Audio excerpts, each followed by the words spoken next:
करते हैं कि काश हमारे पास भी ऐसा कोई पद होता। प्राइम मिनिस्टर बना दें इंडिया का, suppose that you are a prime minister of India, तो आप मतलब क्या करेंगे फिर? आप बताओ, प्राइम मिनिस्टर जब आप देश की प्रधानमंत्री बन जाएंगे उसके बाद आप क्या करना चाहेंगे? मैं पार्लियामेंट में दिव्यांगों के आरक्षण का बिल जरूर लेकर। लगता है कि आप एक टीचर भी हैं, दृष्टिबाधित, तो लोग जब इस चीज को सुनते हैं तो आंखों से देख नहीं पाती, वो टीचर हैं, उनको बड़ा शॉकिंग सा लगता है। वो छात्रों को कैसे पढ़ाती होंगी फिर? वो बहुत स्वाभाविक कि मैं हर खुशियों की वजह आंखों से ही होती है, तो आज ये 140 करोड़ की जनता इतनी उदास नहीं है। अरे वाह, पल पल देखिए, ना पूछो कि मेरी मंजिल कहाँ है, अभी तो सफर का इरादा किया। अरे वाह, वाला हिमानी जी, वो सवाल पूरे 7 करोड़ रुपए के लिए है। उसमें शर्त ये रहेगी, अगर आप 7 करोड़ रुपए के सवाल का जवाब नहीं दे पाते हैं, आपने जो 1 करोड़ रुपए जीते हैं वो आपको TNF टुडे को देने पड़ेगा।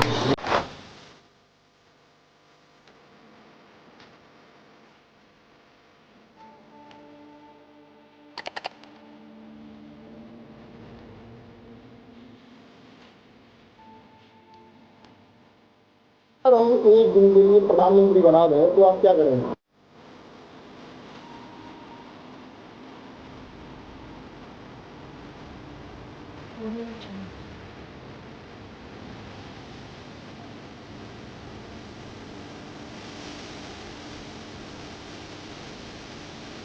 लोग मानते होंगे अक्षात आंखों की रोशनी खो देने को, मैं तो इसे जालिम दुनिया को न दिखने का वरदान मानता हूँ।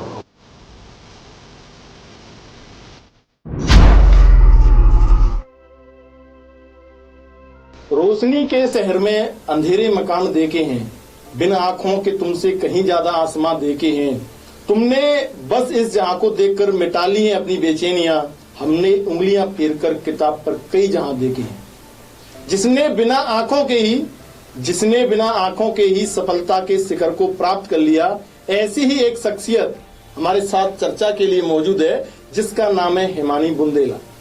तो साथियों, मैं आपको हिमानी बुंदेला से मिलवाऊं उससे पहले डॉक्टर भीमराव अंबेडकर जी की इन पंक्तियों पर ध्यान देकर हमें बता दीजिए कि क्या ये पंक्तियां हिमानी बुंदेला के किरदार पर फिट बैठती हैं या नहीं।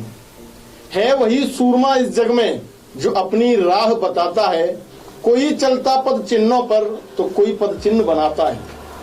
अरे यार, हिमानी बुंदेला के व्यक्तित्व के सामने तो ये पंक्तियां भी मुरझा जाएंगी, क्योंकि हिमानी बुंदेला ने अपने आंखों की रोशनी खो देने के बाद भी लाखों दिव्यांग लोगों के लिए पद चिन्ह बनाए हैं और उन्हें कुछ कर दिखाने का हौसला दिया है। हिमानी जी, मुझे लगता है कि आप किसी परिचय की मोहताज तो है नहीं हमारे ऑडियंस के लिए, क्योंकि KBC सीजन 13 की हॉट सीट पर बैठ करके आपको सवालों के जवाब देते हुए मुझे लगता है पूरे देश भर ने देखा और सुना है। तो हिमानी जी, हम इस बातचीत के सिलसिले को शुरू करते हैं, और इस सिलसिले में आज आपके ऊपर सवालों की घनघोर बारिश होने वाली है। बड़ा, चूंकि इस समय बारिश का सीजन भी है हिमानी जी, तो बारिश के सीजन में मुझे लगता है आपने कभी बारिश में भीगी है क्या? इस बार बारिश इस समय चल रही है, बारिश बहुत अच्छी लगती है मुझे। अरे वाह, गजब। तो आज मेरे जो सवाल है ना, क्योंकि जो बारिश होने वाली है, तो अब मुझे लगता है कुछ सवाल आपको रुलाने वाले हैं। तो आज का जो आपका ये जो इंटरव्यू, हमारा जो पॉडकास्ट है, वो बहुत जो ज्यादा टिपिकल होने वाला है। वो जो आपके सवाल KBC की हॉट सीट से जिन सवालों के आपने जवाब दिए हैं, मुझे लग रहा है उससे ही मुश्किल हो सकता है। सर, KBC में तो अमाउंट मिला था, यहाँ भी अमाउंट मिलेगा? अरे बिल्कुल मिलेगा हिमानी जी, अमाउंट क्यों नहीं मिलेगा। ये तो हिमानी जी जिंदगी है साहब, और मूड पर सवाल पूछेगी और जवाब तो आपको देना पड़ेगा। बिल्कुल, कोशिश पूरी नहीं की। तो हिमानी जी, मेरा ये जो पहला सवाल है पूरे 1 लाख ऑडियंस की खुशी के लिए। हाँ जी। ऐसा तो नहीं लगा आपको 1 लाख रुपए के लिए? नहीं, शायद लगा हो, क्योंकि 1 लाख रुपए एक बार के लिए बनवाया। अच्छा, बनवाया हुआ, क्या बात है हिमानी। कोई बात नहीं, 1 लाख रुपए भी आपको मिलेंगे। तो मैं सवाल, चूंकि पहला सवाल आपसे मैं पूछ रहा हूँ, तो आपके जीवन में कौन सा ऐसा सवाल रहा है जिसका जवाब देने में आपको सबसे अधिक तकलीफ हुई? मतलब आप एक असहज महसूस किया हो खुद को, आपको लगा हो कि यहाँ पे अड़चन है, ये मैं कुछ नहीं कर सकती हूँ, क्या करूँ? अक्सर धीरज जी मैं बोलूँगी, अक्सर ऐसे प्रश्न सामने आते हैं जी। और वो प्रश्न होते हैं हमारे दिव्यांग बच्चों के पेरेंट्स, उनके अभिभावकों के। जब वो फोन कॉल करके बोलते हैं ना, मैडम मेरे बच्चे का कॉल करके, मतलब आपको क्यों फोन करते हैं? आपके पास नंबर होगा कहाँ से आया? धीरज जी मैं बताना चाहूंगी, 2022 में हमने, हमारे मंडल आयुक्त अमित गुप्ता जी थे सर के मार्गदर्शन में हमने न्याय पंचायत लेवल पर कैंप आयोजित किया। किस तरह के कैंप थे, क्या था इसमें? बहुत अच्छा प्रश्न है आपका। एक्चुअली इस कैंप में मेरा बोलना नहीं है, ऐसा ग्राउंड से हम लोग को फीडबैक मिलता है कि मैडम ये आगरा का ऐतिहासिक कैंप था जी। और इसमें नया ये था, कैंप तो जैसे आप देख रहे होंगे बहुत लगते हैं और अभी भी लग रहे हैं। इसमें ऐतिहासिक ये था कि इसमें हमारे पास पूरा प्रशासन की टीम थी जी, कोई एनजीओ नहीं जी जी, और मंडल आयुक्त सर जी, डीएम सर, सीडीओ सर थे मणिकंठन सर, हमारे दिव्यांग कल्याण अधिकारी, बेसिक शिक्षा अधिकारी, स्वास्थ्य विभाग, पूरी टीम लगभग 20-25 लोगों की। अच्छा, हाँ जी, वो पूरा हम लोग जाते थे न्याय पंचायत लेवल पर, ब्लॉक लेवल पर और सारे अधिकारी एक संग बैठते थे और लगभग हमारे पास उस समय 150 बच्चे हर एक जगह पर, हर एक कैंप पर 150 से 200 बच्चे दिव्यांग बच्चे मिलते थे। उनको हम 1-to-1 काउंसलिंग करके जो भी उनकी समस्या होती थी, मान लीजिए बच्चे ने बोला कि मैडम मेरा बच्चा एडमिशन नहीं मिल पा रहा है इसे कहीं, बच्चा साइंस पढ़ना चाह रहा है, तो तुरंत बीएसए सर थे, वो उनके संज्ञान में आता था मामला और तुरंत उस पर कार्रवाई कर दी। तो उस समय आपने हेल्पलाइन नंबर छोड़ा तो वहाँ से आपके पास? हाँ जी, वहाँ फिर हम लोगों ने अपना एक हेल्पलाइन नंबर दिया था, मैंने अपना और संग में अपना नंबर भी शेयर किया था अपने कुछ साथियों का भी, कि कभी भी आपको अगर हम यहाँ नहीं पहुँच पा रहे हैं और आपको कुछ भी असुविधा हो रही है तो आप बिल्कुल हमें संपर्क करिए। तो सर धीरज जी, जब उनका कॉल आता है ना आज भी कि मैडम मेरे बच्चे का कोक्लियर इम्प्लांटेशन होना है, बच्ची 6 साल की है और कम से कम 23 से 24 लाख का खर्च है, हम क्या कर सकते हैं, तो उस समय बड़ा असहज लगता है कि इनको सरकार की सुविधा उन तक कैसे पहुंचाई जाए और मन करता है कि काश हमारे पास भी ऐसा कोई पद होता कि हम इन सारे बच्चों के दिव्यांगता प्रमाण पत्र, धीरज जी आप समझ लीजिए पद कैसा पद? अच्छा, मान के चलो सपोज दैट हम आपको प्राइम मिनिस्टर बना दें इंडिया का, suppose that you are a prime minister of India, तो आप मतलब क्या करेंगे फिर? आप बताओ, प्राइम मिनिस्टर जब आप देश की प्रधानमंत्री बन जाएंगे उसके बाद आप क्या करना चाहेंगे? पहला जो काम आपको फर्स्ट क्या लगता है कि सबसे बड़ा जो ताबड़तोड़ होता है ना एकदम सुधार?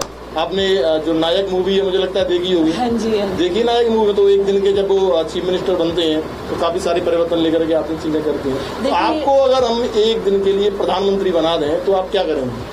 जी धीरज जी, देखिए सबसे पहले तो मेरा कोई ऐसा मेरा पद का मतलब दिलचस्पी कोई प्रधानमंत्री वाले पद में नहीं थी जी, लेकिन यदि एक प्रश्न है जी और आप पूछ रहे हैं तो सबसे पहले जी मैं पार्लियामेंट में दिव्यांगों के आरक्षण का बिल जरूर लेकर आना चाहूँगा। तो दिव्यांगों को तो आरक्षण मिलता है जी, सब जगह मिलता है, गवर्नमेंट जॉब में है, स्कूल एजुकेशन में है, बट आज पार्लियामेंट में SC ST वुमेन्स उनको सशक्त बनाने के लिए आरक्षण दिया है। हाँ, महिलाओं को दिया है, महिलाओं को दिया है, आपने देखा होगा। लेकिन आज लगभग, अच्छा आप पार्लियामेंट की भागीदारी की बात कर रहे हैं? हाँ जी, पार्लियामेंट में दिव्यांगों की भागीदारी होगी। बिल्कुल, आज वर्तमान समय में देखा जाए पार्लियामेंट में दिव्यांगों के लिए कोई ऐसा आरक्षण नहीं है कि जिससे उनके मुद्दों दिव्यांगों के कोई रहे हैं क्या पहले कभी आपके ध्यान में है ऐसे कोई व्यक्ति जो पॉलिटिशियन रहे हैं दिव्यांग? देखिए अमेरिका में तो हम जानते हैं, अमेरिका में और बाहर रहे हैं अब्रॉड में, लेकिन अपने देश में पार्लियामेंट में ऐसा कोई आरक्षण और किसी दृष्टिबाधित को वहाँ पर ऐसे मैंने नहीं देखा। अच्छा, पार्लियामेंट में बिल्कुल। तो आप जो है दिव्यांगों के आरक्षण की जो मुहिम है सबसे पहले उसको लेकर के ब्रेक लेके आना चाहिए। बिल्कुल, तो बढ़िया दिव्यांगों के लिए आपकी ये नई पहल मुझे लगता है, और मैं जहाँ तक समझ पा रहा हूँ कि दिव्यांगों ने आपको ये कहते हुए सुन लिया तो वो कहीं ना कहीं आपको नेता नहीं बना दें हमारी, और आप मुझे लगता है नेता भी बन सकती है। तो नहीं धीरज जी, मैं टीचर बनकर ही बहुत खुश हूँ और मेरे बच्चे भी बोलते हैं मैम हम चाहते हैं आप टीचर ही रहिए, जिससे हमारे अलावा और भी बच्चों को आप दिव्यांगों के बारे में बता सकें। ये अच्छा, टीचर भी एक आप कहीं ना कहीं उनको एक प्रेरणा देने का काम कर रही है, एक सीख दे रही है। तो क्योंकि हिमानी जी आपसे आज बहुत सारी बातचीत होने वाली है, तो हिमानी जी आपके बारे में जब तक जो बेसिक जानकारी है, जब आप KVC आपने जीता ना तो लोगों को बेसिक जानकारी लगभग मिल चुकी है कि आपकी आंखों की रोशनी कैसे गई, आपने जीवन में किन चुनौतियों का सामना किया। लेकिन मेरा ये जो सवाल है वो अब थोड़ा सा अनोखा है, ये सवाल थोड़ा सा आपको चंद पल के लिए परेशान भी कर सकता है, क्योंकि ये जो सवाल है ना वो सिर्फ आपके लिए नहीं है बल्कि उन हजारों लड़कियों के लिए, उन महिलाओं के लिए है जो कहीं ना कहीं अपनी आंखों के लेकर परेशान है। परेशानी से आप मेरा अभिप्राय समझ नहीं होंगे कि जो दृष्टिबाधित हैं, उन्हें देखने में समस्या होती है। तो मैं आपसे जानना चाहता हूं कि जो आप मेरा लोग मानते हैं, लोगों को लगता है कि ये अभिशाप है, लोग मानते होंगे अभिशाप आंखों की रोशनी खो देने को, मैं तो इसे जालिम दुनिया को न देखने का वरदान मानता हूँ जी। मेरा ये मानना है मानी जी, बाकी लोगों का है वो क्या है वो चीजें। तो मेरा जो आपसे सवाल है मानी जी वो ये है कि आंखों से परेशान लड़कियों को अपने लिए किस प्रकार के जीवन साथी का चुनाव करना चाहिए? क्योंकि जब आंखों से आप परेशान हैं, आप देख नहीं पा रहे हैं, आपको देखने में कठिनाई हो रही है, तो उस समय में आपके लिए जीवन साथी, एक अच्छा जीवन साथी होना मुझे लगता है बहुत बड़ी भागीदारी रहती है आपकी लाइफ में। देखिए धीरज जी, जैसे आपने बोला कि आंखें नहीं है तो परेशानी और कठिनाइयाँ, जी राइट? जी जी जी कहीं ना कहीं एक सैडनेस। Yes, but yes. मैं यहाँ एक लाइन मुझे याद आ रहा है, जी अगर जिंदगी में जी। हर खुशियों की वजह जी। आंखों से ही होती है, जी ध्यान दीजिएगा, अगर जिंदगी में हर खुशियों की वजह जी। आंखों से ही होती जी। तो आज ये 140 करोड़ की जनता इतनी उदास नहीं होती। अरे वाह, पल पल पर क्या बात है, देखिए बिल्कुल। हर कोई किसी ना किसी वजह से एक परेशानी में है। तो मेरा मानना ये है कि कठिनाइयाँ और खुशियाँ जी कहीं आंख और किसी शरीर के अंग से नहीं जुड़ी हुई है, जी। हमारी खुद की एक सोच है। बोलते हैं ना, दृष्टिकोण आप कैसा रखें। नहीं, वो बात आपकी बिल्कुल ठीक है। तो मेरा ये जो सवाल था, मैं सवाल का आपको वापस लेकर के आता हूँ। मैं तो आपके सवाल मैं को समझ बिल्कुल गई थी। आप जैसे हम आपकी ही बात कर लें, क्योंकि मुझे लगता है अभी आप भी अविवाहित हैं, हाँ जी। तो आप अपने लिए अगर जीवन साथी का चुनाव करेंगी, चयन करेंगे, तो आप कैसा जीवन साथी चाहेंगे? सर धीरज जी, सबसे पहले मैंने अपना ये सारा अधिकार अपने माता पिता के हाथ में छोड़ा हुआ है। नहीं, माता पिता है वो कर रहे हैं, यही माता पिता, लेकिन अपना खुद का भी होता है। आप क्योंकि आप खुद भी इंडिपेंडेंट हैं इस समय। जी। मेरी जहाँ तक मुझे जानकारी है, आप सेंट्रल गवर्नमेंट की एम्प्लॉय हैं, आपने जी। पता, जैसे आप शिक्षिका हैं, हाँ जी। तो आप भी अपना परिवार चला रही, खुद इंडिपेंडेंट है, अपने पैरों पर खड़ी हुई जी। है, और एक मोटी धनराशि आपने केबीसी से जीती हुई है, जी। तो आप अपना एक खुद का वजूद रखती हैं। हाँ जी। तो आप अगर चुनाव करेंगे तो कैसे करेंगे? मैं यही ये बात, कुछ क्वालिटी पूछा जाता है ना, अक्सर आपने सुना होगा कि आप सेलिब्रिटी से लोग पूछते हैं, राइट है ना, तो बहुत सारे फिल्म एक्टर उनसे भी पूछा जाता है। तो अब आप भी कहीं ना कहीं सेलिब्रिटी तो है ही है मानी जी। देखिए, मैं एक चीज जी। बिल्कुल आपको क्लियरली बताना चाहती हूँ। जी जब हमारे सामने कोई लक्ष्य होता है ना, जी तो हमारा फोकस पूरा उस पर होता है। जी। जैसे अर्जुन को आपने देखा है, उनको जी। केवल वो आई नजर आ रही थी, आसपास जी। वो कुछ नहीं देख रहे थे। तो इस टाइम पर मेरे माइंड में भी कुछ लक्ष्य है, क्या और वो लक्ष्य मेरे लिए है? लक्ष्य लक्ष्य नहीं ही है। बता दीजिए हमारे ऑडियंस को, क्या लक्ष्य है आपके माइंड में? मेरा लक्ष्य ये है, तो लक्ष्य अब मुझे लगता है ना आपका लक्ष्य, क्योंकि आप, मुझे लग रहा है आप संपन्न हैं इस समय, आप 1 करोड़ रुपए धनराशि जीत चुके हैं, बैंक बैलेंस भी आपका ठीक ठाक है, सेंट्रल गवर्नमेंट की एम्प्लॉय है, अच्छी खासी आपको सैलरी मिलती होगी, आप पढ़ाई में भी अच्छा करती हैं, आपको फेम भी मिल चुका है केबीसी के जरिए। हाँ जी। तो मुझे लगता है कुछ पान लेने के लिए आपके जीवन में बाकी नहीं है, बाकी तो सिर्फ एक वो हमसफर और एक जीवन साथी बाकी है। सर, यहाँ मैं एक लाइन जरूर जी। बताऊंगी, ना पूछो कि मेरी मंजिल कहाँ जी। है, अभी तो सफर का इरादा किया। अरे वाह, इरादा भी किया, क्या इरादा है? ना हारूंगी मैं, हौसला उम्र भर। जी। ये मैंने किसी से नहीं, खुद से वादा किया। जैसे कि मैंने बोला, मेरे पास कुछ लक्ष्य है। नहीं, हारना तो बिल्कुल नहीं है आपको, मानिए हारना तो है ही नहीं। हाँ जी। जी। तो सर, मेरा लक्ष्य जो है वो शायद मुझे लगता है इन चीजों से बहुत बढ़कर है, क्योंकि हमारे देश में हिमानी बुंदेला जैसी एक हिमानी नहीं है। जी, लाखों इसीलिए हिमानी। मेरा आपसे पूछना इसीलिए, हाँ जी। क्योंकि वो भी आज आपको लोग देख रहे हैं, उन्होंने देखा है बड़ी संख्या में। हाँ। क्योंकि केबीसी का जब एक शो हुआ था आपका, तो उस समय भी कहीं ना कहीं एक सर्वे निकल करके आया था कि आपके जैसे जो दिव्यांग हैं, लाखों लोगों के अंदर एक हौसला जगा, उन्हें एक नई उम्मीद प्राप्त हुई, माने का हम भी जा सकते हैं, जी। हम भी केबीसी की और सीटों तक पहुंच सकते हैं, कुछ नया कर सकते हैं, कुछ अच्छा कर सकते हैं। हाँ जी। उन्हीं लड़कियों से जुड़ा हुआ मेरा ये सवाल था। आप कुछ बता दीजिए, कुछ क्वालिटीज, कुछ आपने फिगर सेट किए हों। देखिए सर, ऐसे सब लड़की का अपना पर्सनल चॉइस होता है। यहाँ पर आप अपनी चॉइस बता दें। मेरा चॉइस राइट नाउ अगर मैं बोलूँ, जी मेरे पास जो लक्ष्य है ना, जो टारगेट्स है, वो अपने आप में इतने ज्यादा है कि अगर मेरा दिन देखा जाए उसी में इन्वॉल्व होता है। जी जी जी। और ये निर्णय पूरी तरह से पेरेंट्स के पास, इवन पेरेंट्स भी कभी कभार बोलते हैं, तो अभी राइट नाउ कुछ ऐसा नहीं सोचा, और फ्यूचर में कभी ऐसा बनेगा जी। तो मुझे लगता है डेफिनेटली पब्लिक के सामने आएंगी वो चीजें। ऐसा कुछ नहीं है, बट अरे वाह, वर्तमान चलो तो में इंतजार रहेगा, जब भी कुछ फ्यूचर में आएगा तो बताएंगे। तो चुनौतियों से मेरा ये सवाल आपसे एक और है, चुनौतियों से सवाल निकल रहा है कि ऐसे लोगों को जो दिव्यांगों को परेशान करते हैं, जानबूझकर उन्हें तकलीफ देते हैं, या कहीं ना कहीं उनके कार्य में जो उनका मार्ग है उस मार्ग में बाधा बनते हैं, अगर ऐसे लोगों को आपको डांटने का, फटकारने का, सजा देने का मौका मिल जाए, तो जरा वो स्टाइल हमें बता दीजिए, आप किस तरीके से उन्हें डांटेंगे, फटकारेंगे, सर सबक सिखाएंगे एक तरीके से। ये मान लीजिए जी। एकदम होता है ना सडन, हम गुस्सा कर रहे हैं, आपको गुस्सा आया, कहीं आपने देखा, लेकिन आपके पास में वो अधिकार नहीं है, लेकिन अगर अधिकार वो आपको मिल जाए तो आप क्या करेंगे? देखिए, पहली बात, मैं बहुत ही अहिंसक प्रवृत्ति की हूँ। नहीं, अहिंसक तो है, लेकिन फिर और भी जो आपने बोला कि जी। जानबूझकर, जी। देखिए एक्चुअली में जानबूझकर कोई नहीं करता। जी अगर इन सब के पीछे का कारण देखा जाए, जानबूझकर मेरा बोलना इसीलिए है क्योंकि कई बार ऐसा देखने को मिला है कि जैसे उदाहरण आए हैं, लोगों को पता है कि वो दिव्यांग है, वो चल नहीं पा रहा है, उसे दिखाई नहीं देता, उसके बावजूद भी उसका काम नहीं कर रहे हैं। जी, तो सर उसमें आप देखेंगे बेसिकली जागरूकता की कमी होती है। अगर देखिए किसी बच्चे को बेसिकली देखा जाए सरकारी सुविधा नहीं मिल रही है, जी ठीक, तो पता चलता है कि वहाँ अधिकारी को खुद उस चीज का पूरी तरह से ज्ञान नहीं होता, या बच्चे को विद्यालय में प्रवेश नहीं मिल रहा, जी। तो कहीं ना कहीं जो गाइडलाइंस हैं प्रॉपर दिव्यांगजन सशक्तिकरण विभाग की, वो कन्वे नहीं हुई होती हैं उन तक। तो गलती हम ये नहीं बोलेंगे कि उनकी पूरी तरह से गलती है। एक्चुअल में ये है जागरूकता की कमी है देश में, केवल उनकी नॉलेज में हम कमी नहीं बोलेंगे।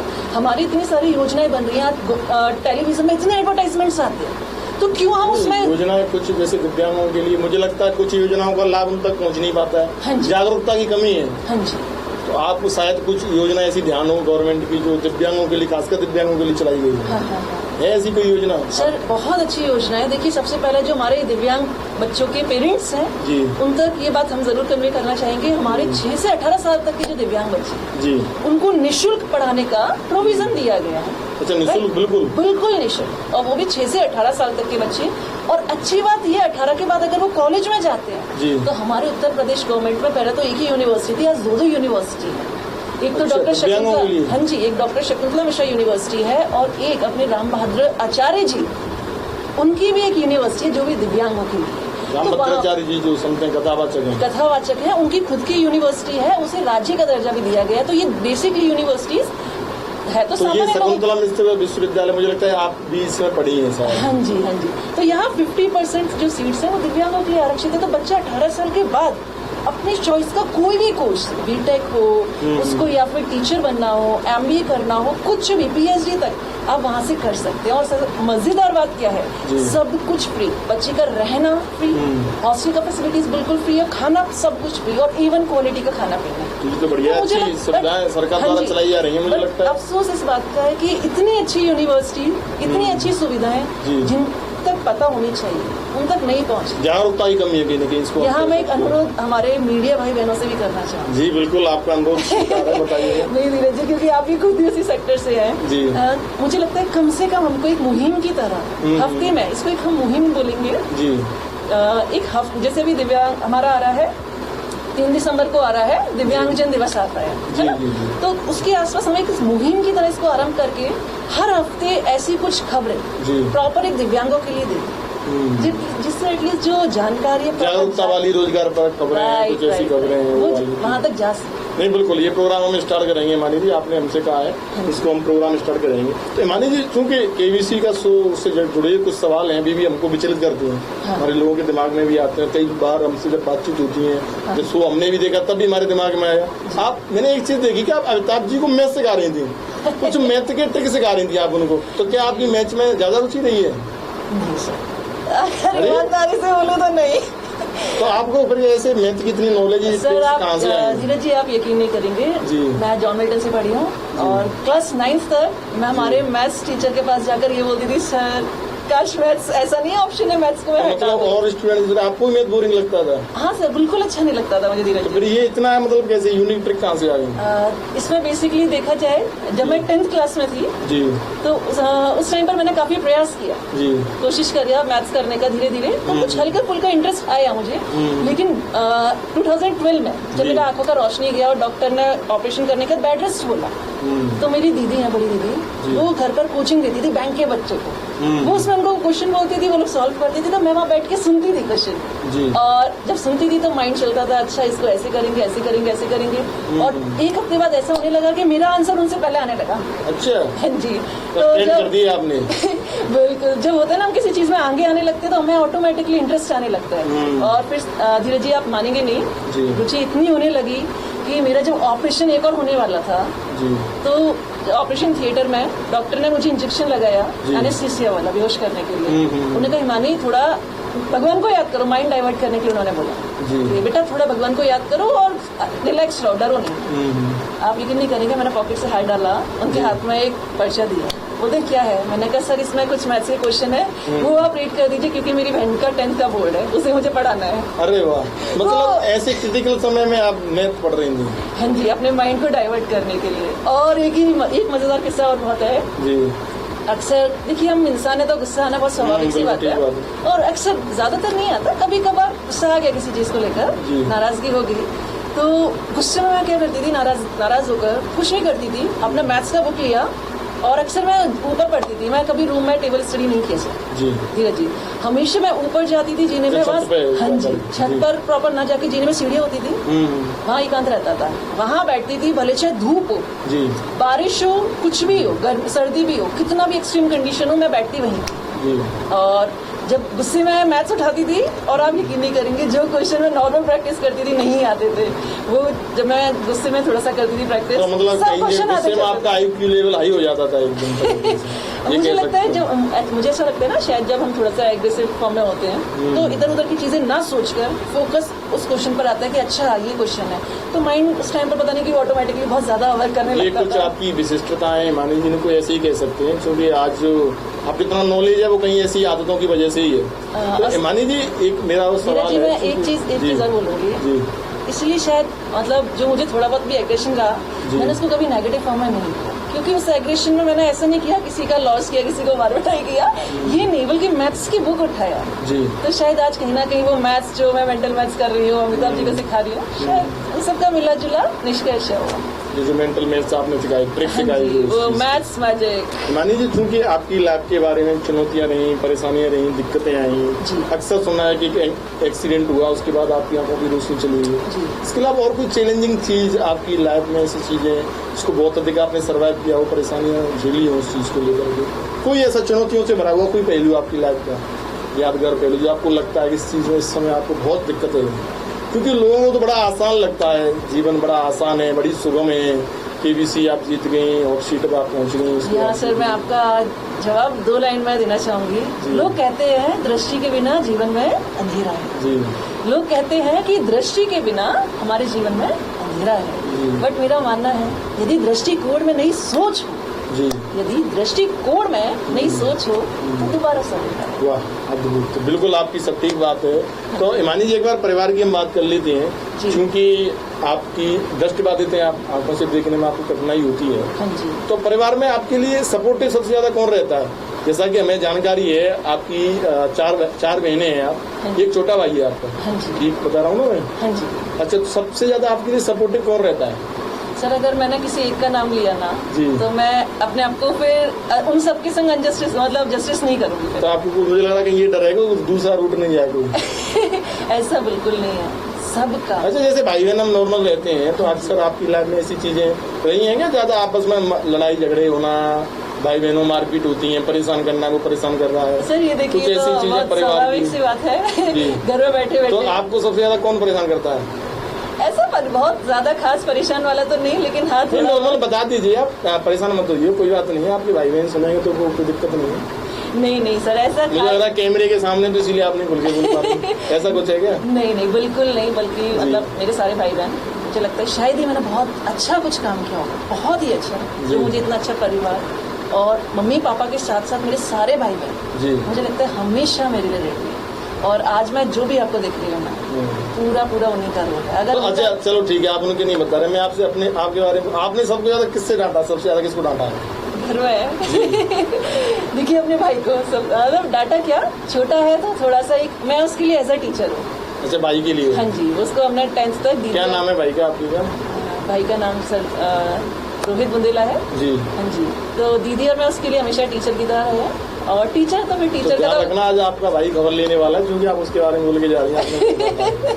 नहीं सर, वो बहुत ही अच्छा मानी, जैसे आपकी लाइफ है ना, लोगों को लगता है कि आप एक टीचर भी हैं, दृष्टिबाधित, तो लोग जब इस चीज को सुनते हैं वो आंखों से देख नहीं पाते, वो टीचर हैं, उनको बड़ा शौकीन सा लगता है यार, वो छात्रों को कैसे पढ़ाती होंगी फिर? वो बहुत स्वाभाविक है जी, ऐसा सोचना बहुत स्वाभाविक है। और अमिताभ बच्चन सर ने भी सेम मुझसे प्रश्न किया था। अच्छा। तो एक तो मैं बोलूंगी, अगर वाकई में आपको देखना है सुनने से ज्यादा कि मैं पढ़ाती कैसे हूँ, तो मेरा यूट्यूब चैनल है हिमानी बुंदेला, और इंस्टाग्राम अकाउंट भी है हिमानी बुंदेला 13 के नाम से। आपका चैनल है? हाँ जी, मैंने उसमें काफी सारे वीडियोस अपलोड किए हुए हैं, बच्चों को चीजें कराते हुए, एक्टिविटीज कराते हुए, पढ़ाते हुए, बताते हुए चीजें। तो मैं चाहूंगी दर्शक वो जरूर देखें। चाहूंगा अपनी हमारी टीम से कि एक बार इनका जो चैनल है उसको आप एक बार स्क्रीन पे दिखाएं, जिससे जो भी ऑडियंस है हमारे चैनल के बारे में विजिट कर सके। हाँ जी। तो हिमानी जी, आपके चैनल पे किस टाइप की वीडियोस हैं? बेसिकली उसमें देखिए बहुत मैंने किसी पर्टिकुलर कंटेंट पर नहीं डाला हुआ है जी, क्योंकि मैंने वो चैनल अपने पर्सनल उसके लिए बनाया हुआ था। तो मैं अपने बच्चों को कुछ भी एक्टिविटीज हम कराते हैं, हमारे बच्चे कुछ भी एक्स्ट्रा करते हैं, तो बच्चों को लगता है कि हाँ मैम हमारा भी कुछ आना चाहिए सोशल मीडिया में, तो वो है। और काफी सारी मैथ्स मैजिक की ट्रिक्स है, ये बहुत अच्छा है। हाँ जी सर, मैं एक चीज यहाँ बताना चाहूंगी अपने यूट्यूब चैनल पर, जो हमारे दिव्यांग भाई बहन है विजुअली चैलेंज्ड, वो मैथ्स थोड़ा सा करने में उनको समस्या होती है, क्योंकि मैथ्स अक्सर बोला जाता है लिख कर करते हैं जी। लेकिन जब मैंने सोचा कि मैं बिना लिखे कर सकती हूँ, तो मेरे बाकी साथी क्यों नहीं कर सकते, तो उसी वजह से हमने कोविड के टाइम पर अपने यूट्यूब चैनल पर कुछ ऐसी सीरीज स्टार्ट की थी और मैंने ऑनलाइन ट्यूशन भी स्टार्ट किया था। ट्यूशन नहीं, ऑनलाइन वॉलंटरी बेसिस पर स्टार्ट किया था बच्चों को पढ़ाना, और जिसमें मेरा मेन टारगेट था कि कैसे हमारे दिव्यांग साथी मैथ्स कर सकते हैं। तो आज मेरे यूट्यूब चैनल पर मैथ्स मैजिक की वीडियोस हैं। इट मीन्स अच्छा, वही मैथ मैजिक जो अमिताभ जी को आपने बताया था। बहुत सारे चैप्टर्स, बड़े बड़े चैप्टर्स कैसे हम चुटकी में सॉल्व कर सकते हैं, उनका एक प्लेलिस्ट बना हुआ है। कुछ लोग जो जीके में क्यूरियोसिटी रखते हैं, तो कौन बनेगा इंडिया चैंपियन के नाम से एक इनिशिएटिव लिया था अपने चैनल पर। अच्छा इनिशिएटिव है आपने लिया। तो ऐसा कुछ है मेरे चैनल पर, और कुछ मोटिवेशनल। अच्छा मानी, जैसे आप अपनी लाइफ में क्या बदलाव जैसे देखती हैं, आंखों से आपको देखने में परेशानी होती है, जैसे एक आम जैसी लड़की की हम बात कर लें, आज की लड़कियों में जो ट्रेंड चल रहा है, लड़कियां जिम जाती हैं, सिंगिंग, डांसिंग, घूमना फिरना, क्लब जाना, एंजॉय करना, तो क्या वो चीजें आपकी अभी भी हो पाती है या वो चीजें डिस्टर्ब हो गई? सर सबसे पहले देखिए मैं ये बोलूंगी, पहली बात तो मेन हर इंसान का अपना पर्सनल इंटरेस्ट नहीं, कुछ जैसे होता है ना, जैसे अब रेसिंग करना है, लड़कियां रेसिंग करती हैं, कुछ बहुत मैं आ रही हूँ एक्सरसाइज करती उसी हैं। पॉइंट पर आ रही हूँ, जैसे कि आपने बोला क्लबिंग करना, तो हर पर्सन का अपना इंटरेस्ट है। इसको एक छोटा सा एग्जांपल देती हूँ। जब 2023 और 22 की बात है, समर वेकेशन था हम लोग का, क्योंकि मैं टीचर को तो छुट्टी होता है गर्मियों का। तो अब हमारे करीबी ने मुझसे ये लाइन बोला कि रानी जी इस बीच लोग हिल स्टेशन पर जा रहे हैं, आपके पास तो प्रभु की कृपा से सब कुछ है, तो आप तो विजिट करने जाइए, अब्रॉड जाइए या हिल स्टेशन घूमने जाइए। लेकिन मैं कुछ अलग ही कर रही थी। उन्होंने कहा सब लोग घूमने जा रहे हैं और आप वहाँ ना जाके आप गांव जा रहे हैं, क्योंकि मैंने उस टाइम पर कैंप स्टार्ट किया हुआ था दिव्यांग बच्चों का। तो वही सबका इंटरेस्ट अलग है। और जो बात आपने उस टाइम पे मायूसी फील हुई हो कि काश मेरी आंखें होती तो मैं भी जा पाती, ऐसा कुछ कभी होता है? क्योंकि सर ऐसा नहीं है कि मैं एंजॉय नहीं करती जी, एंजॉय करने की बात है। वही चीज बजाना किस प्रकार एंजॉय करती हैं? फुल एंजॉय करती हूँ। मुझे म्यूजिक का बड़ा शौक है, शायरी, मोटिवेशनल कोर्स, ये बोलने का बड़ा शौक है, और मेरे पास खुद का एक पियानो है जिसको मैं फ्री टाइम पे काफी प्ले भी करती हूँ। और कुछ सी क्लिप्स मेरे फेसबुक अकाउंट पर भी हो सकते होंगे, मैंने पहले अपलोड किए थे। और रही बात जिम की, जो आप बोल रहे हैं एक्सरसाइज, मैं पूरा एक्सरसाइज करती हूँ, जिम करती हूँ। अच्छा, आप करती हैं? हाँ जी, मेरे पास देखा है हमने आपको, काफी सारे पहले फोटो और आपके वीडियो हमने देखे हैं, आप उसको काफी मेंटेन करती हैं। मतलब देख करके आपको लगता नहीं है, क्योंकि जो आंखों से दिव्यांग होते हैं उनका जो हाव भाव बदल जाता है, लेकिन आपको देख करके ऐसा नहीं लगता कि आप आंखों से दिव्यांग हैं। सर, तो कहीं ना कहीं मुझे लग रहा है आपकी जो एक्सरसाइज, आपकी फिटनेस मेरे पास डंबल्स भी है, प्रॉपर एक्यूप्रेशर किट है, सारा सब कुछ है। और मेरी छोटी सिस्टर वो जिम करती है, तो वो जब भी आती है मुझे कुछ एक्सरसाइजेस बताकर जाती है कि दीदी आपको ऐसा करना है, ये 3 टाइम्स करना है, ये 3 टाइम्स स्ट्रेचिंग के लिए ये वाला, तो वो मेरा चलता है, और प्रॉपर म्यूजिक के साथ जी। यस। तो अब आपका क्या मेन टारगेट है, जो लक्ष्य मैं कहूँ, एक सीख आप देना चाहें हमारे जो ऑडियंस हैं उनके लिए, या जो दिव्यांगों के लिए, खासकर चूंकि दिव्यांगों की बात हो रही है?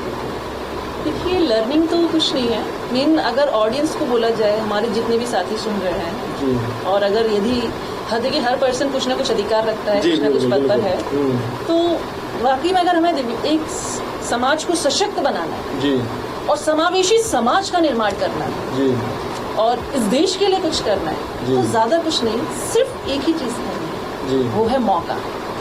अक्सर लोगों को मौका नहीं मिलता, तो हुनर सबके अंदर है, मौका जैसे मौके से आपने एक चीज ध्यान में आती है, जैसे आपने कहा कि आपको पास में वो पावर, वो सुप्रीम पावर होनी चाहिए, जब मैं कोई दिव्यांग मुझसे हेल्प मांगता है तो मैं उसके लिए कर पाऊँ। हाँ जी। तो मानी जी, हम चाहेंगे कि आपको वो सुप्रीम पावर जरूर मिले, जिससे आप कुछ दिव्यांगों का भला कर पाए। मुझे लगता है हर वो दिव्यांग साथी चाहेगा हमारा कि हिमानी जी जरूर एक ऐसी पद पे पहुंचे, एक ऐसी जिम्मेदारी आपको मिले, और आप कर रही हैं। तो कभी आपने ऐसा सोचा नहीं कि मैं आप पॉलिटिक्स में आऊँ या कुछ करूँ इससे बढ़कर के टीचर से ज्यादा? सर, पॉलिटिक्स में ऐसा मैंने नहीं सोचा कभी, बिकॉज मैं टीचर हूँ। अपना प्रोफेशन मुझे बहुत पसंद है, क्योंकि हम एक ही बार में बहुत सारे मास को, बहुत सारे पब्लिक को एक अच्छा मैसेज कन्वे कर सकते हैं बीइंग अ टीचर। और रही बात पॉलिटिक्स की जी, तो ऐसा नहीं है सर। एक्चुअली मेरी हर किसी की देखिए एक प्रोफेशन के संग एक पर्सनालिटी जुड़ी होती है, राइट, एक नेचर होता है। तो मुझे लगता है मैं जितनी शायद अहिंसक और शांत रहती हूँ, उसके लिए टीचिंग प्रोफेशन मुझे लगता है बेस्ट है। नहीं, बढ़िया, अच्छा है मानी जी, आप अच्छा कर रही हैं। तो काफी लंबी आपसे बातचीत हुई, आपने हमें समय दिया, उसके लिए आपका बहुत बहुत आभार। तो मानी जी, आपके लिए कुछ लाइन है मेरे पास में, वो मैं बोलना चाहूंगा। रात तो वक्त की पाबंद है, ढल जाएगी, देखना ये है चिरागों का सफर कितना है। तो जो आपकी एक रात है, कहीं ना कहीं हम कह सकते हैं, जो आपकी परेशानियां, चुनौतियां हैं, जो चैलेंजेज आपके सामने हैं, तो जल्दी ही खत्म होंगे।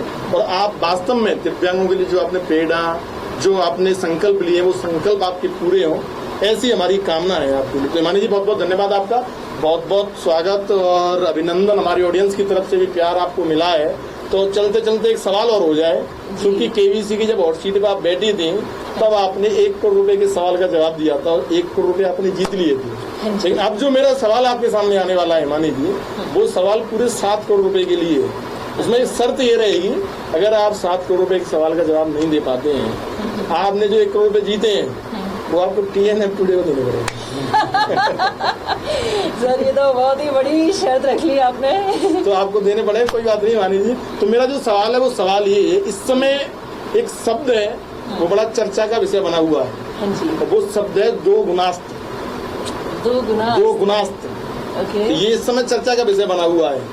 तो ये शब्द किस मुहिम से, किसी संस्था से, किसी आयोजन से, किससे जुड़ा हुआ है? केबीसी सर केबीसी सीजन 13 मैंने विनर किया था। अभी 2024 में हमारा आ रहा है केबीसी सीजन 16। अच्छा, उसमें क्या है सर? उसी में ये शब्द आपको दिखने वाला है बहुत जल्दी, हमारे दर्शकों को भी। दोगुना अस्त्र, जैसे ब्रह्मास्त्र होता है कुछ ना कुछ पावरफुल होता है, ऐसी 2 गुना अस्त्र में है हमारी जो भी धनराशि है जो हम जीत रहे हैं वो डबल हो जाए। यानी कि कैसे? जैसे मान लीजिए आपने कुछ क्वेश्चन खेल लिए, आपका अमाउंट जो भी है मान लीजिए 3 लाख समथिंग हो गया। अब उसके बाद एक नेक्स्ट क्वेश्चन आएगा जिसे हम बोलेंगे सुपर सवाल। दर्शक ये देखेंगे गेम में, अमिताभ जी के साथ देखेंगे ये सारी चीजें। तो सुपर सवाल में आपके पास जो क्वेश्चन आएगा वो 1 वर्ड आंसर आपको खुद से करना होगा। आपको कोई ऑप्शन, कोई लेफ्ट नहीं मिलेगा। और आपने अगर वो ऑप्शन आंसर क्लियर कर लिया तो मतलब अभी भी आप केबीसी को लेकर बिल्कुल दिलचस्पी रखती हैं? बिल्कुल सर, मुझे दिलचस्प इंटरेस्टिंग तो आपने ये 7 करोड़ रुपए जीत लिए हैं हिमानी जी, तो हम चाहेंगे हमारे जो 7 करोड़ ऑडियंस हैं उनका प्यार आपको मिले।